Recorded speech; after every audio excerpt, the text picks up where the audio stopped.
In May 1941, the Atlantic Ocean became a battleground where the fate of nations would be decided. Germany, under Adolf Hitler's control, had conquered much of Europe, but the British Isles remained defiant. To defeat Britain, Germany needed to sever its lifeline to America.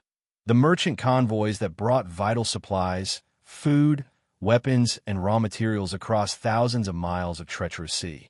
If these convoys could be stopped, if Britain's supply lines could be strangled, the island nation would be forced to surrender or starve into submission.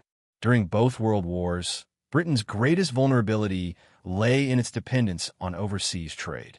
As an island nation surrounded by the sea that both protected and isolated it, Britain required constant supplies transported by merchant ships from around the world.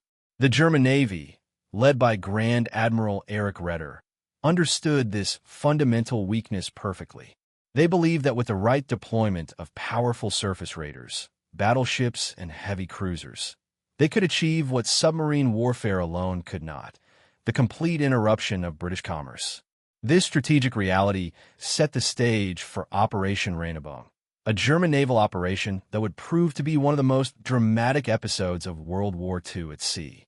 The operation would result in triumph and tragedy, in the loss of iconic warships, and in the deaths of hundreds of sailors. But more importantly, it would demonstrate the fragility of even the mightiest warships and mark a decisive turning point in naval warfare. The German battleship Bismarck was the pride of Nazi Germany's Kriegsmarine. Launched on February 14, 1939, she was a marvel of engineering and military power. At 251 meters in length and displacing over 50,000 tons, the Bismarck represented the cutting edge of naval technology. Her main battery consisted of 8 15-inch guns capable of hurling shells weighing 1,800 pounds at targets up to 35,000 yards away. These guns were mounted in 4 twin turrets of unprecedented power and sophistication. Her armor belt was exceptionally thick, specifically designed to withstand the impact of enemy shells. The Bismarck's fire control systems were among the most advanced in the world, utilizing optical rangefinders and mechanical computers that allowed her to direct fire with remarkable accuracy at extreme distances. Accompanying the Bismarck on this fateful mission was the heavy cruiser Prinz Eugen. This ship displaced 14,000 tons and was armed with 8 20.3-centimeter guns. While smaller than the Bismarck, the Prinz Eugen was a formidable warship in her own right, capable of high speed and possessing excellent maneuverability. Together, these two German warships represented a threat that would force the British Royal Navy to commit vast resources simply to locate and neutralize them. Opposing the German force were the British battlecruiser HMS Hood and the newly commissioned battleship HMS Prince of Wales. The Hood was a legendary ship, having served with distinction throughout the 1920s and 1930s. Commissioned in 1920, she was 20 years old by 1941 and bore the honor of being the largest warship in the world when she was built. However, the Hood's design represented an older generation of warship architecture. She traded protection for speed, mounting 8 15-inch guns, but carrying armor that was thinner than more modern battleships. This design philosophy, which emphasized mobility and firepower over protective armor, would prove catastrophic. The Prince of Wales was newer, having been commissioned just months before in March 1941. She was equipped with 10 14-inch guns and more modern armor protection than the Hood. However, the Prince of Wales was brand new to service and had not completed her working up exercises. Shipyard workers were actually still aboard the vessel during her transit to intercept the Germans, frantically working to solve mechanical problems with her main armament turrets, problems that would plague her throughout the battle. By May 1941, British intelligence had become aware of German preparations for a major naval operation. The Admiralty knew that the Bismarck and Prinz Eugen were preparing to sortie into the Atlantic. On May 20th, a crucial piece of intelligence arrived.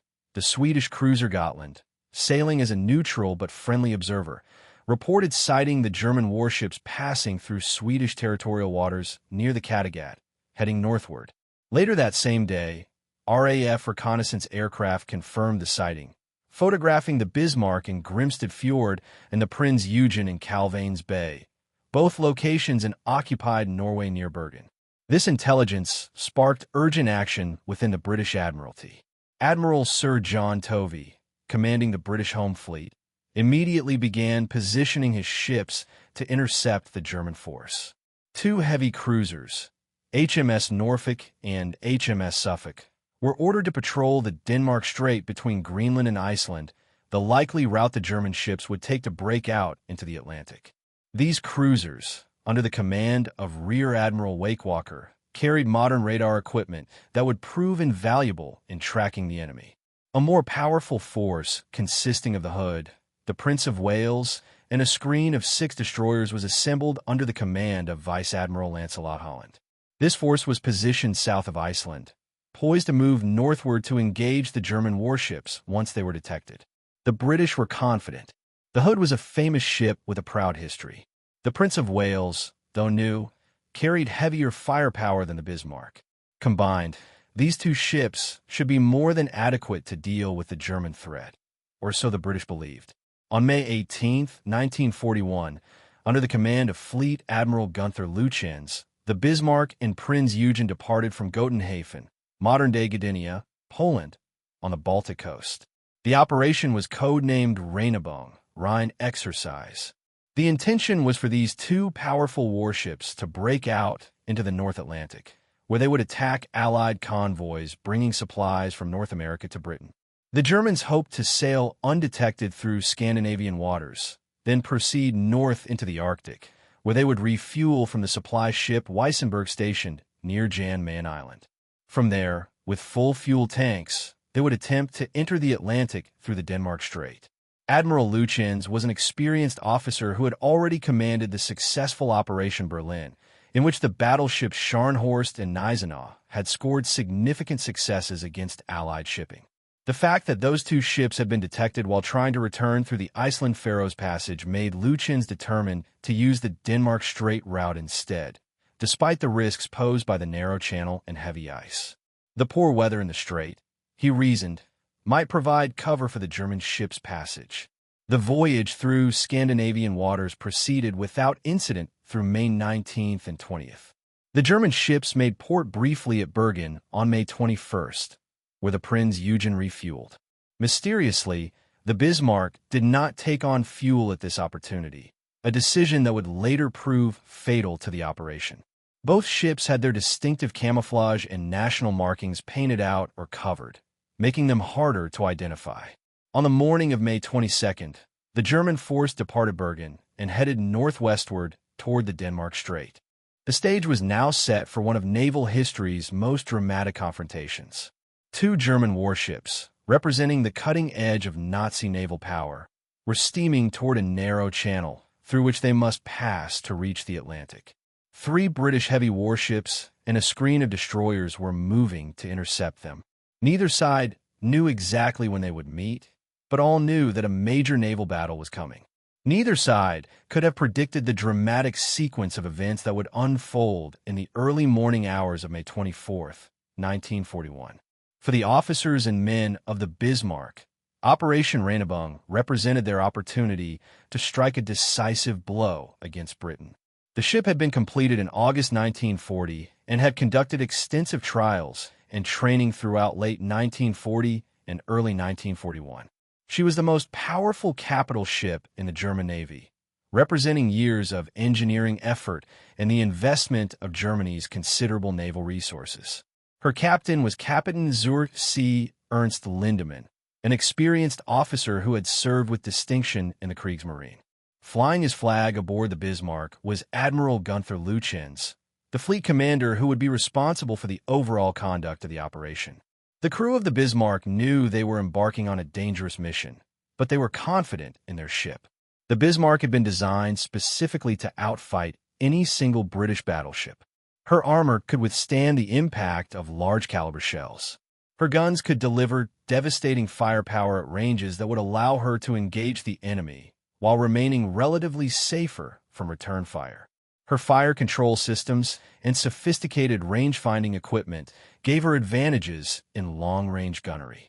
To the men of the Bismarck, their ship was virtually unsinkable.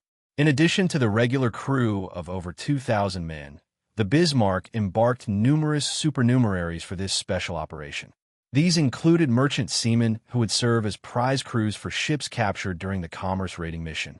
There were also military cadets undergoing training, and a film unit whose purpose was to document the operation and the supposed triumph that would surely come. Few of these men could have imagined that instead of returning triumphantly to Germany, they would be at the bottom of the Atlantic Ocean within a week. The Prinz Eugen, under the command of Captain Zur See Helmuth Brinkmann, was less powerful than the Bismarck, but no less capable. The heavy cruiser had been completed in August 1940 and had seen action in the North Sea and Norwegian waters. The crew of the Prinz Eugen consisted of approximately 1,400 officers and men, all of whom were naval professionals trained in their specialties. The Prinz Eugen's 8 20.3-centimeter guns could deliver accurate fire at ranges up to 32,000 meters. The ship's primary weakness was her limited fuel capacity compared to the Bismarck, which meant her operational range in the Atlantic was somewhat restricted. Nevertheless, the Prinz Eugen was a modern, well-equipped cruiser capable of achieving speeds in excess of 30 knots. She was armed with numerous anti-aircraft guns to protect against air attack, and she carried 2 float planes for reconnaissance purposes. The 2 ships, Bismarck and Prinz Eugen, represented the core of German surface naval power available for Atlantic operations. 2 other German battleships, Scharnhorst and Gneisenau, were at Brest and occupied France, but one was undergoing machinery repairs and the other had recently sustained torpedo damage. The German battleship Tirpitz, sister ship to the Bismarck, was still undergoing trials and would not be ready for operations. Thus fell to the Bismarck and Prinz Eugen the responsibility of protecting and executing Operation Rheinebom. As the Bismarck and Prinz Eugen proceeded northward through the waters off Norway and Sweden on May 20th to 22nd, the crews stood at their stations, alert for any sign of British air attack or naval interception. The German Naval Command had attempted to maintain the secrecy of the operation by arranging for the merchant shipping lanes to be cleared of vessels that might report the German warships' passage. However, this security cordon was not absolute. On May 20th, while the German force was passing through Swedish territorial waters, the Swedish cruiser Gotland appeared on the horizon. This neutral Swedish warship immediately transmitted reports of the sighting to Swedish naval authorities. These reports were subsequently passed through diplomatic channels to the British naval attaché in Stockholm, and from there to the Admiralty. This intelligence coup meant that any hope of complete surprise was lost. The British now knew not just that a German breakout was being prepared, but that it was actually underway. The intelligence that the German ships were already at sea sent shockwaves through the British Naval Command. Every available warship was mobilized to attempt to locate and intercept the Germans. British reconnaissance aircraft were dispatched to search the waters off Norway. The heavy cruisers Norfolk and Suffolk were ordered to take up position in the Denmark Strait. The Hood and Prince of Wales were directed to move north at high speed to position themselves to intercept the German force. Admiral Lütjens, commanding the German force, was aware that the British had probably learned of his departure. However, he had committed to the operation and there was no turning back. The Bismarck and Prinz Eugen proceeded northwestward, heading for the Denmark Strait. The weather in the region was deteriorating, with heavy seas and limited visibility. These conditions would make both detection and engagement more difficult for all sides. By the evening of May 23rd, the Bismarck and Prinz Eugen were approaching the Denmark Strait. Admiral Lütjens expected battle. The British, he knew, would attempt to intercept him. His ships were prepared for action. All guns were checked, and crews were trained and ready. The magazines were filled with ammunition. The fire control systems had been calibrated and tested. The men stood ready at their battle stations, aware that within hours they might be engaged in combat against the most powerful navy in the world. Admiral Lütjens issued orders that reflected both his confidence and his caution. The Bismarck and Prinz Eugen would proceed through the Denmark Strait at high speed. If the British ships appeared, the Bismarck would engage them while the Prinz Eugen would provide support. Lutjens believed that the superior gunnery of the Bismarck, combined with her armor protection and firepower, would allow him to defeat whatever British force appeared. Neither Lutjens nor Captain Lindemann could have known that within the next few hours, their proud ship would be battered by British gunfire and forced to abandon her mission. They could not have known that Admiral Lutjens' decision not to refuel at Bergen and not to pursue the damaged Prince of Wales to ensure her destruction would seal the Bismarck's fate. The German commanders were confident, perhaps overconfident, in their ship's ability to overcome whatever opposition they encountered. As night fell on May 23rd, the watch officers aboard the Bismarck maintained their vigilance. The ship's radar scanners swept the waters around them. Lookouts scanned the horizon through powerful binoculars. The Bismarck was ready for battle, but she did not know that her greatest battle, and her last, was just hours away. When the news of the German sortie reached the British Admiralty, the British response was immediate and comprehensive. Every available warship was ordered to move to intercept the German force. Admiral Sir John Tovey, commanding the home fleet from his headquarters at Scapa Flow, orchestrated a carefully planned interception strategy. The goal was simple: locate the German warships, engage them with the most powerful British ships available, and prevent them from breaking out into the Atlantic where they could wreak havoc on undefended merchant convoys. The plan called for the heavy cruisers Norfolk and Suffolk to maintain contact with the German force and shadow them through the Denmark Strait. These cruisers, though armed with only 8-inch guns, carried modern radar equipment that gave them a significant advantage. The newer radar sets would allow them to maintain contact with the German ships, even in conditions of poor visibility. Meanwhile, the Hood and Prince of Wales, under the command of Vice Admiral Lancelot Holland, would move northward at high speed to position themselves in the path of the German force. Holland's plan was to intercept the Germans and bring them to battle as quickly as possible. The Hood was the most famous warship in the world. Her sinking would be a catastrophic blow to British morale. The Prince of Wales, though newly commissioned, possessed greater firepower than the Hood. Additional British forces were being assembled to converge on the German position.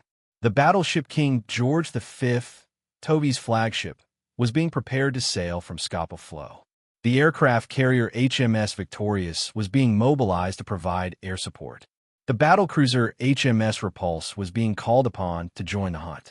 Destroyers and other escort vessels were being ordered to the area. The entire British home fleet, comprising 6 battleships and battlecruisers, 2 aircraft carriers, numerous cruisers and destroyers, would eventually be committed to hunting the Bismarck. On the evening of May 23rd, the radar operators aboard HMS Suffolk detected the German warships on their scopes. The distance was approximately 19 miles, and the German ships were heading toward the Denmark Strait. The report was immediately transmitted to Admiral Wakewalker aboard HMS Norfolk and to the British Admiralty. The German warships had been found. What the radar operators were seeing on their screens was the Prinz Eugen in the lead, with the Bismarck following approximately a mile astern. As the German ships steamed toward the narrower waters of the Denmark Strait, the British heavy cruisers began their shadowing operations. The Norfolk and Suffolk would maintain visual or radar contact with the German force, reporting their position, course, and speed to enable the British capital ships to move to intercept. The German ships were aware of the British cruisers' presence. Radar signals had been detected, and the hydrophones aboard the Bismarck and Prinz Eugen had picked up the sounds of high-speed propellers in the water. Admiral Lutjens knew that the British were attempting to shadow his force. He accelerated his ships to maintain their course and speed toward the Denmark Strait. As darkness fell on the evening of May 23rd, the tension mounted. The British capital ships, under Vice Admiral Holland, were moving northward at high speed, attempting to position themselves to intercept the German force as it passed through the Denmark Strait. The German ships continued their course, aware that battle was imminent, but confident in their ability to overcome whatever British warships appeared. Vice Admiral Lancelot Holland was a seasoned naval officer with decades of service in the Royal Navy. He understood the vulnerability of the Hood to long-range gunfire. The Hood's armor protection was adequate for the standards of 1920, when she was designed, but by 1941, newer battleships and battlecruisers had thicker armor protection. Holland was aware that the Bismarck likely had superior long-range gun range compared to the Hood. Holland's strategy was therefore to close the distance to the German ships as quickly as possible, bringing them to a range where the Hood's superior armor and the Prince of Wales' greater number of guns would give the British an advantage. Holland intended to approach the German force from astern or at an angle that would keep the British ships into the German fire, presenting a smaller target profile while allowing maximum broadside strength. Holland issued orders that the Hood and Prince of Wales should proceed at high speed toward the German position. By dawn on May 24th, Holland hoped to have his ships in position to engage the German force in daylight conditions. The weather in the Denmark Strait was poor, with heavy seas and limited visibility, but this was expected for this region during May. Holland calculated that he would have the advantage of any engagement, provided that his ships could close the distance to the German vessels. Throughout the night of May 23rd to 24th, the various British ships moved toward their assigned positions. The Hood and Prince of Wales under Holland's command steamed northward at high speed, their crews at battle stations, ready for action. The Norfolk and Suffolk maintained their shadowing operations, reporting the German ship's position at regular intervals. The larger British capital ships from the home fleet under Admiral Tovey were moving at best speed toward the probable area of engagement. Aboard the German ships, the crews were alert and ready. Captain Lindemann aboard the Bismarck had his ship at battle stations. The guns were trained and ready. Ammunition was standing by to be loaded. Damage control parties were positioned throughout the ship, ready to respond to any emergency. The men were disciplined, well-trained, and confident in their ship's ability to defeat whatever British warships appeared. As dawn approached on May 24, 1941, the scene was set for the most dramatic naval engagement since the Battle of Jutland in 1916. Two of the most powerful naval forces in the world were about to collide in a narrow channel between Greenland and Iceland. Neither side could fully know what the next few hours would bring. Neither side could have predicted the catastrophic loss that would soon occur, or the way in which the battle would illustrate how even the most powerfully armed and armored warships were vulnerable to well-placed gunfire. The men aboard all the ships involved, British and German, officers and ratings, had trained for this moment. Many of them would not see the day's end. The pages of history were about to be written in fire and blood in the cold waters of the Denmark Strait. At 5:37 on the morning of May 24, 1941, the British lookouts aboard HMS Hood spotted the German warships through the dawn haze. The two German vessels were steaming southwestward, attempting to pass through the Denmark Strait and break out into the open Atlantic. The distance between the forces was approximately 19 miles, just within gun range for the modern fire control systems available to both sides. Vice Admiral Holland immediately ordered his ships to change course and close with the enemy. The Hood and Prince of Wales turned toward the German ships, their crews tensing in anticipation of the opening fire. Holland ordered his gunnery officers to prepare to engage the leading German ship, which he initially believed to be the Bismarck, but which was actually the Prinz Eugen. At 5:52, as the ships maneuvered for better positioning, Holland ordered the Hood to open fire at a range of approximately 26,500 yards, just over 13 nautical miles. The Prince of Wales followed moments later. The thunder of the Hood's 15-inch guns broke the silence of the dawn as she unleashed her first salvo toward the German ships. Seconds later, the German ships opened fire in return. At 5:55, the Bismarck's 8 15-inch guns roared in response. The Prinz Eugen's 8 20.3-centimeter guns also began firing. The noise was deafening. The air itself seemed to vibrate with the concussive force of the great guns. Shells weighing hundreds of pounds were hurtled across the water toward their targets. Holland's assumption about which ship was which had been corrected, and he ordered his ships to shift target to the Bismarck, the rightmost ship. However, for reasons that remain somewhat unclear even today, the Hood continued to fire on the Prinz Eugen for some time longer. The Prince of Wales gunnery officer, however, correctly identified and targeted the Bismarck from the outset and continued to fire on the larger German battleship. For the first few minutes of the engagement, both sides were scoring hits and near misses. The British ships were straddling the German vessels with their salvos, and the German ships were doing the same to the British. Shells were falling short, passing over, or striking the armor of the warships. The engagement was chaotic, with visibility limited by the spray of water from near misses and the smoke from the guns themselves. The Prince of Wales scored the first telling hit. 3 shells from her guns found their mark on the Bismarck. One struck the German battleship's forward superstructure, destroying the commander's boat and the seaplane catapult.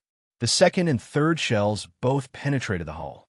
One passed through the bow, and another struck below the waterline. These hits were significant. They damaged the Bismarck's fuel storage and would eventually prove fatal to the operation, but they were not immediately catastrophic to the German ship's fighting ability. Then, at approximately 6 o'clock local time, just minutes into the engagement, the Bismarck's gunnery officers scored a hit that would change the course of the entire war. Bismarck's 5th salvo found its mark. A 15-inch shell, weighing 1,800 pounds and traveling at tremendous velocity, struck the Hood near her aft ammunition magazines. The impact was catastrophic. The shell penetrated the relatively thin deck armor of the Hood, only 5 inches thick, and detonated in or near the magazines where ammunition for the ship's guns was stored. The explosion was enormous. A towering column of flame shot upward from the hit section of the Hood, visible for miles. Witnesses aboard the German ships watched in amazement as the British ship erupted in flames. Within seconds, the Hood broke in two. The forward section and the aft section, separated by the massive explosion, began to sink. Temperatures in the explosion reached thousands of degrees. The impact and concussive force of the explosion killed men throughout the entire vessel. Of the 1,418 men aboard the Hood, only 3 survived to be rescued. Midshipman William J. Dundas, able seaman Robert E. Tilburn, and signalman Edward Briggs were the sole survivors of the entire crew. These 3 men were picked up by the destroyer HMS Electra approximately 2 hours later. The sinking of the Hood represented one of the greatest losses of the entire naval war. The pride of the Royal Navy, the largest warship in the world at her commissioning, had been sunk by a single well-placed shell. Despite the catastrophic loss of the Hood, the Prince of Wales continued to fight. The British battleship maneuvered to avoid the wreck of the sinking Hood, never slowing her rate of fire. Her crews, though shocked by the loss of the legendary ship, continued to engage the German force. The Prince of Wales steamed parallel to the Bismarck, and both ships exchanged heavy gunfire. The Prince of Wales was hit several times. One shell struck the ship's hull below the waterline, creating a 15-inch diameter hole in the starboard side. The impact flooding several compartments and causing damage to the ship's structure. Another shell struck the ship but failed to detonate. This unexploded German projectile would later be carefully removed and studied by British naval engineers. Despite these hits, the Prince of Wales continued to fight. However, the brand-new battleship was suffering mechanical problems that had plagued her since her commissioning. The A turret, which housed 2 of her main guns, malfunctioned and was unable to continue firing. This reduction in firepower further disadvantaged the British ship. Additionally, some of the Prince of Wales salvos were falling over the German ships or passing astern. The British battleship's gunnery was not as effective as her gunners would have wished. On the German side, Captain Lindemann aboard the Bismarck urged Admiral Lütjens to pursue the damaged Prince of Wales aggressively, to finish her off and eliminate the British threat. However, Lütjens overruled his captain's recommendation. Lütjens was concerned about the continued British shadowing by the Norfolk and Suffolk, and he was aware that additional British warships were likely moving to intercept him. He decided to break off the engagement and continue his course toward the Atlantic. As the German ships pulled away from the Prince of Wales, both sides assessed the damage they had sustained. The Bismarck, despite her victory against the Hood, had been hit 3 times by shells from the Prince of Wales. All 3 hits had been scored by the British battleship's 14-inch guns. While none of these hits had proved immediately catastrophic, they had inflicted significant damage. Most critically, one of the Prince of Wales shells had penetrated the Bismarck's hull near the bow and ruptured several of her forward fuel tanks. This damage was far more serious than it appeared at the time. The Bismarck, because she had failed to refuel at Bergen, was now operating with limited fuel reserves. The rupture in her forward tanks meant that fuel was leaking into the sea, and seawater was contaminating the fuel that remained in the tanks.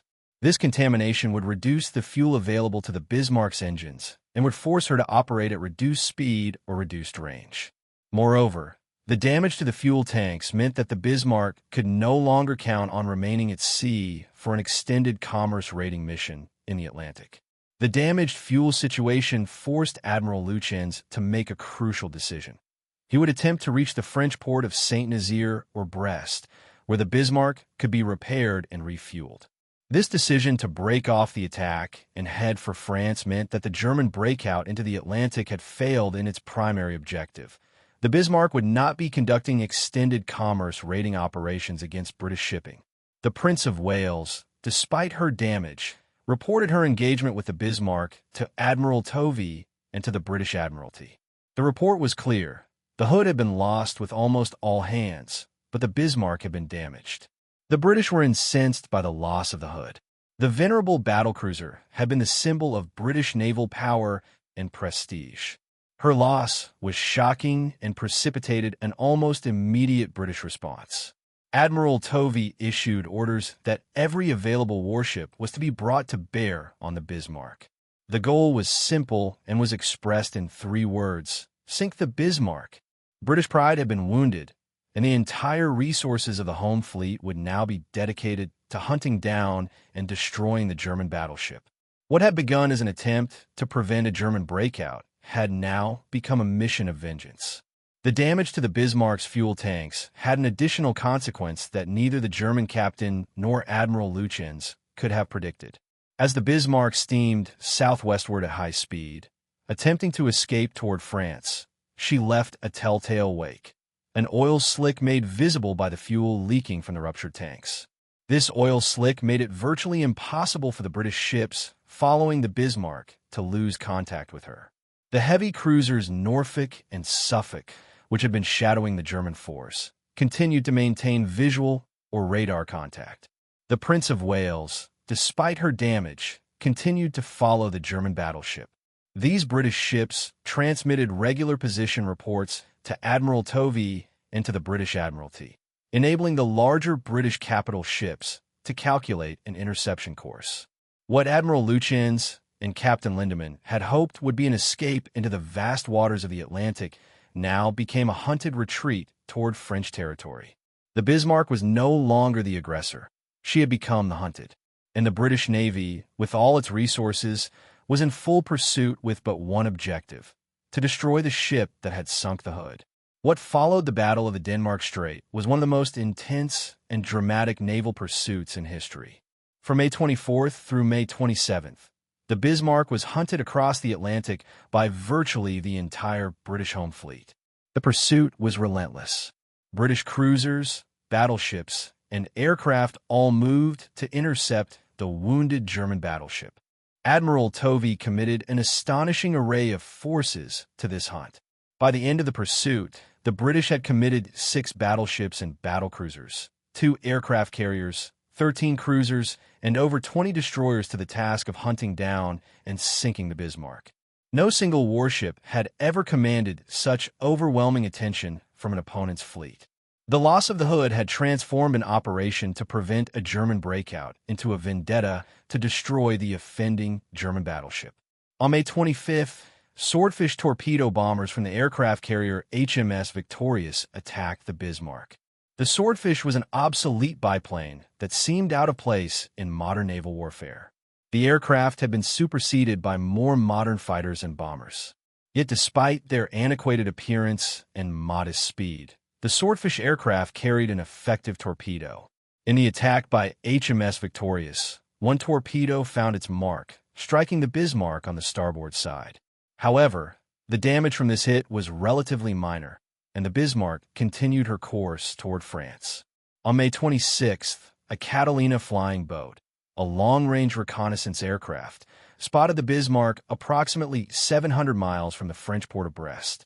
That night, in a daring attack, swordfish torpedo bombers from the carrier HMS Ark Royal attacked the fleeing German battleship in the turbulent waters of the North Atlantic. One of these aircraft scored a torpedo hit that proved far more consequential than the previous attack by HMS Victorious.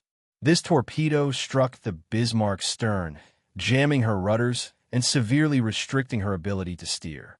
The Bismarck, one of the most powerful battleships in the world, suddenly found herself unable to maneuver effectively. She could only steam in a large circle, unable to turn sharply or to evade. This single torpedo hit by an obsolete biplane proved more decisive than the entire battleship engagement in the Denmark Strait. As dawn broke on May 27th, the Bismarck was surrounded by British warships.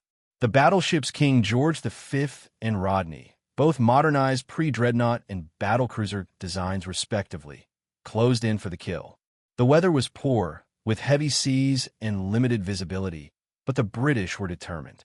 At 8:47 a.m., the British battleships opened fire at point-blank range, a distance where modern battleship gunnery would almost certainly be accurate. The Bismarck, crippled by the torpedo damage to her rudders, was unable to maneuver effectively to avoid the incoming fire. British shells rained down on the German battleship.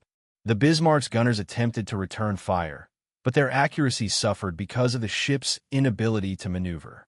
Within 30 minutes, the British battleships had silenced the Bismarck's main guns. Turrets A and B were destroyed within the first hour and 20 minutes of the battle. Turret D was put out of action. The Bismarck's superstructure was in flames. Her hull was taking on water from countless hits. The proud German battleship was being systematically reduced to a burning, sinking wreck. At 10:15 a.m., Admiral Lütjens sent his final message: "Ship unable to maneuver. We will fight to the last shell." These words, transmitted from the dying battleship, encapsulated the determination of the German commander and crew. They had no hope of escape, no chance of salvation. They would fight to the end. By 10:39 a.m., the Bismarck could fight no longer. Her guns had fallen silent. The ship was ablaze from stem to stern. She was taking on water rapidly. Most sources indicate that the Bismarck was scuttled by her own crew, deliberately sunk rather than captured, though some contemporary accounts suggest that the ship sank from the accumulated damage. British cruisers fired torpedoes into the dying ship to ensure her final destruction. At 10:40 a.m., the Bismarck rolled over and sank beneath the waves. Of the approximately 2,200 men aboard the battleship, only 110 were rescued by British warships. The remainder perished in the cold waters of the Atlantic. The sinking of the Bismarck marked the end of this dramatic naval episode. While the Bismarck's fate was being sealed, the Prinz Eugen had managed to escape. During the battle in the Denmark Strait, the German heavy cruiser had become separated from the Bismarck's final chase. The Prinz Eugen had continued southwestward and managed to elude the British pursuit. Captain Brinkman of the Prinz Eugen, despite being shadowed by British cruisers, managed to break contact and disappear into the Atlantic. However, the Prinz Eugen's escape was only temporary. Plagued by boiler problems and lacking the fuel reserves necessary for extended ocean operations, the Prinz Eugen was forced to abandon her offensive operations. She proceeded independently to occupied France, arriving at Brest on June 1st after a voyage of extraordinary danger. The cruiser had managed to escape destruction, but she had failed to accomplish the mission that had been assigned to Operation Rainbow. The human cost of the Battle of the Denmark Strait and the subsequent three-day pursuit was staggering. HMS Hood, 1,415 killed out of a crew of 1,418. HMS Prince of Wales, 9 killed during the initial battle. German Bismarck, 2,106 killed out of approximately 2,200 crew members and supernumeraries. German Prinz Eugen, negligible casualties during her escape and transit to France. Total British capital ship casualties, 1,424 men. Total German capital ship casualties, 2,106 men. Across all the ships involved in pursuit and shadowing operations, the total human casualties were significantly higher. The loss of the Bismarck represented a triumph for British naval power, but it was a triumph achieved at tremendous cost. The loss of the Hood was not only a naval disaster in terms of the ship itself, but a catastrophic blow to British morale and international prestige. The Bismarck had demonstrated that despite being outnumbered, a well-trained crew aboard a powerful battleship could inflict devastating damage on its enemies. The Battle of the Denmark Strait and its aftermath had profound implications for naval strategy and the future conduct of the naval war. First and foremost, the battle demonstrated that surface raiders, no matter how powerful, could not operate effectively in the face of determined naval opposition backed by modern detection technology, radar, and aircraft. The damage inflicted on the Bismarck by the Prince of Wales gunfire was significant, but it was the damage to her fuel tanks that forced her abandonment of her Atlantic raiding mission. And ultimately, it was aircraft, specifically the Swordfish torpedo bombers flying from HMS Royal, that delivered the fatal blow by jamming the Bismarck's rudders. The role of aircraft in this engagement was particularly significant. As recently as 1941, some naval officers still believed that battleships were the ultimate weapon and that naval battles would be decided by gun-to-gun engagements between capital ships. The Bismarck incident helped to demonstrate that aircraft, whether launched from carriers or flown by long-range reconnaissance aircraft, were at least as important as battleships in determining the outcome of naval operations. The battle also demonstrated the vulnerability of warships, even the most heavily armored and well-constructed examples, to concentrated gunfire. The Bismarck, despite her armor, despite her firepower, despite her modern design, proved unable to withstand the sustained bombardment from multiple British battleships. Once her rudders were damaged by the torpedo attack, and she could no longer maneuver, her fate was sealed. For the German Kriegsmarine, the loss of the Bismarck was catastrophic. She had been the newest and most powerful capital ship in the German Navy. Her loss deprived Germany of one of its few remaining surface raiders capable of operating in the Atlantic. The Scharnhorst and Gneisenau, the German Navy's only other modern capital ships available for similar operations, were tied up in operations in European waters or undergoing repairs. The Tirpitz, the Bismarck's sister ship, remained in the Arctic and never achieved the operational success that had been hoped for her. The loss of the Bismarck effectively ended the era of large German surface raiders operating independently in the Atlantic. Germany would continue to use submarines and converted merchant raiders, but the days when a German battleship could venture into Atlantic waters and threaten British shipping were over. Hitler, reputedly distraught at the loss of the ship, ordered that major German surface ships were to avoid risk and were to be preserved rather than expended in aggressive operations. The sinking of HMS Hood shattered an illusion that had sustained British naval confidence for 2 decades. The Hood was the largest and supposedly the most powerful battlecruiser ever built. Launched in 1918 and completed in 1920, she had been the flagship of the Royal Navy during the 1920s and 1930s. The ship had made goodwill cruises around the world. She had been the symbol of British naval supremacy and the confidence that the Royal Navy could meet any naval challenge. Yet the Hood had been sunk by the Bismarck with a single well-placed shell. The armor protection that had seemed adequate in 1920 proved insufficient for 1941. The concentration of destructive force from modern battleship armament had proven devastating. The engineering philosophy that had traded armor protection for speed and mobility had proven disastrous. The sinking of the Hood represented the end of an era in British naval confidence. The ship could not be replaced. The resources of the Royal Navy were stretched to the limit by the requirements of the Atlantic convoys, the Mediterranean campaign, the Far Eastern campaign, and home defense. Another modern battlecruiser would not be built to replace the Hood. The resources devoted to capital ships were increasingly questioned as aircraft carriers and submarines proved themselves to be the dominant weapons of the naval war. The Battle of the Denmark Strait remains one of the most intensely studied and debated naval engagements of the Second World War. Historians have questioned Admiral Holland's tactics, examined the accuracy of the gunnery, and debated the engineering decisions that led to the Hood's vulnerability to plunging fire. Books have been written analyzing the battle in minute detail. Museums have established exhibits devoted to the engagement. Veterans of both sides have provided detailed accounts of their experiences. For the British, the battle was both a triumph and a tragedy.